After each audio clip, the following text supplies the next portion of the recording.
یہ جامعہ حفصہ والی وہی لال مسجد والے لوگ، ان کی کیا حرکتیں ہیں یہ اب آپ دیکھیے گا. یہ کیا ہے جی، جامعہ حفصہ کی ایک عالمہ نے پولیس افسران کو سر عام للکارتے ہوئے کہا آپ لوگ خودکش بمبار بھول گئے ہیں، اس لیے آپ کو طاقت کا نشہ چڑھ رہا ہے. ایک خودکش بمبار آیا نا تو ساروں کی نیندیں حرام ہو جائیں گی. اس خاتون کو اندر دے کے پوچھنا چاہیے کہ ہاں بھائی تو کون سا خودکش بمبار تیار کر رہی ہے، ٹھیک ہے، کیونکہ یہ کر رہے ہوں گے، انہوں نے پہلے بھی لال مسجد والوں نے کی ہیں. پاکستان کی اسٹیبلشمنٹ، پاکستان کی عدالت، پاکستان کے ادارے، ان کے منہ کے اوپر لال مسجد کے گھنڈے ایک تماچے ہیں، ایک چپیڑ ہیں، ایک جوتا ہے جس کے نیچے گند لگا ہوا ہے، جس کے نیچے فضلہ، انسانی فضلہ لگا ہوا ہے. ٹھیک ہے، یہ وہ لوگ ہیں. تو یہ اب آپ سنیے گا کہ یہ کہتی کیا، اپنے کانوں سے بھی سن لیں. اسلام آباد پولیس کو خودکش حملہ آور کی دھمکی، اصل میں یہ قتل کی دھمکی ہے.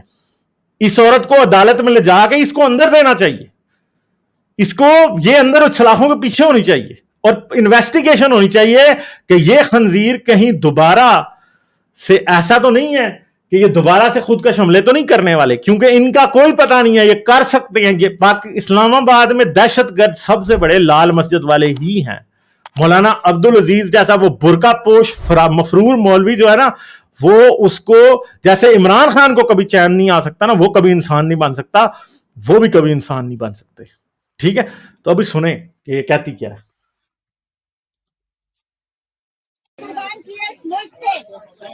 مشرف کا ظلم و ستم برداشت کیے خالی صاحب، چاہتے تو اسی ملکی سے ہی بجا سکتے تھے، منع کیا سب کو، امن امان قائم کیے. آپ خودکش بھول گئے ہیں، اس لیے آپ لوگوں کا سر پہ نشہ چڑھ رہا ہے طاقت کا. ایک آیا نا آپ کو ساروں کا نیندیں حرام ہو جائے گی.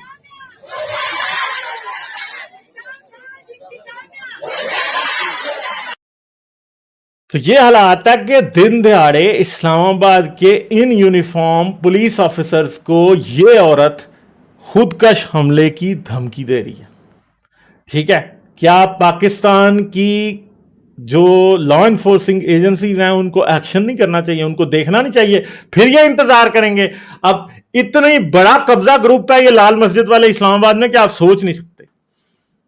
ان کی بغیرتی بہت زیادہ ہے. اور وہ مولوی دیکھیں، اس نے لوگوں کے بچے مروا دیے، اپنا بھائی مروا دیا، اور آخر پہ خود برقع پہن کے فرار ہو رہا تھا. کیوں؟ یہ تو ان کا جذبہ جہاد ہے، یعنی دوسروں کے بچوں کے اندر جذبہ جہاد فل ڈالیں گے، اور خود کی جب باری آئے گی تو تب برقعے پہن کے بھاگیں گے. ٹھیک ہے، خود کی باری جب آتی ہے نا تو برقعے پہن کے بھاگتے ہیں، تب کوئی جذبہ جہاد نہیں ہوتا، تب کوئی جنت بہترونوں کی نہیں ہوتی خواہش. قبر میں اس کی مولوی کی ٹانگیں ہیں تو مار کے جنت کیوں نہیں چلا جاتا؟ اب چلا جائے، کیا دنیا میں کر رہا ہے وہ 72 ہو رہے ہیں، اس کو نہیں چاہیے؟ کیوں نہیں مرتا؟ پھر مر جاؤ، آج لڑو، پھر شہادت پہ لو، خود کا حملہ خود کر لینا. پھر مطلب دوسروں کے اور یہ بھی جو یہ عورت کرائے گی تو دوسروں کے بچوں سے کرائے گی، کسی لڑکی سے کرائے گی، کسی بچے سے کرائے گی، خود یہ بھی نہیں کرے گی. دھمکی ان کو دے رہی ہے پولیس والوں کو.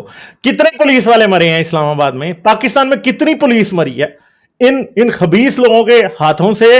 ہزاروں کی تعداد میں پولیس والے مرے ہیں. 10-12 ہزار 15 ہزار سے زیادہ ہوں گے جو پچھلے 20-25 سال میں مرے ہوں گے. اور انہوں نے مارے ہیں، لال مسجد والوں نے بھی مارے ہیں، انہوں نے بھی پولیس والے مارے تھے. ٹھیک ہے، انہوں نے فوجیوں کو بھی گولیاں ماری تھی، اور 15-20 فوجی انہوں نے مارے تھے، اور پولیس والوں کی تو پتہ نہیں گنتی اس سے بھی زیادہ تھی. ٹھیک ہے، روتے کیا آج تک ہیں وہ جی ہم پہ ظلم ہو گیا تھا. بھائی تم نے لینڈ گرابر تھے تم. اسلام آباد میں امن و امان انہوں نے تباہ کیا ہوا تھا، کبھی کہیں حملہ کرتے تھے، کبھی کہیں حملہ کرتے تھے، اور اب یہ خنزیر کہہ رہے ہیں کہ ہم دوبارہ سے حملہ کریں گے. پاکستان کی ایجنسیز کو دیکھنا چاہیے، ان کو یہ عورت سلاخوں کے پیچھے ہونی چاہیے، یہ ملی جو ہے نا یہ سلاخوں کے پیچھے ہونی چاہیے. پھر پتا چلے گا کہ یہ کیا کر رہے ہیں اندر. کیا پتا یہ دوبارہ اب طالبان آ گئے ہیں بھائی افغانستان میں، لال مسجد والے ہو سکتا ہے دوبارہ سے ایکٹیو ہو رہے ہوں. واقعی ہو سکتا ہے کل پولیس والے مرے تو میں تو اس عورت کو ذمہ دار سمجھوں گا، بلکہ ہر ذی شعور عقل مند شخص کو اس عورت کو سب سے پہلے پکڑنا پڑے گا. اگر کوئی بھی خود کا حملہ پاکستان میں اسلام آباد میں ہوتا ہے اور اسلام آباد پولیس کا کوئی ایک بھی جوان مرتا ہے تو یہ ملی اس کو پکڑ کے اندر اس سے انٹروگیٹ کرنا چاہیے، اس کو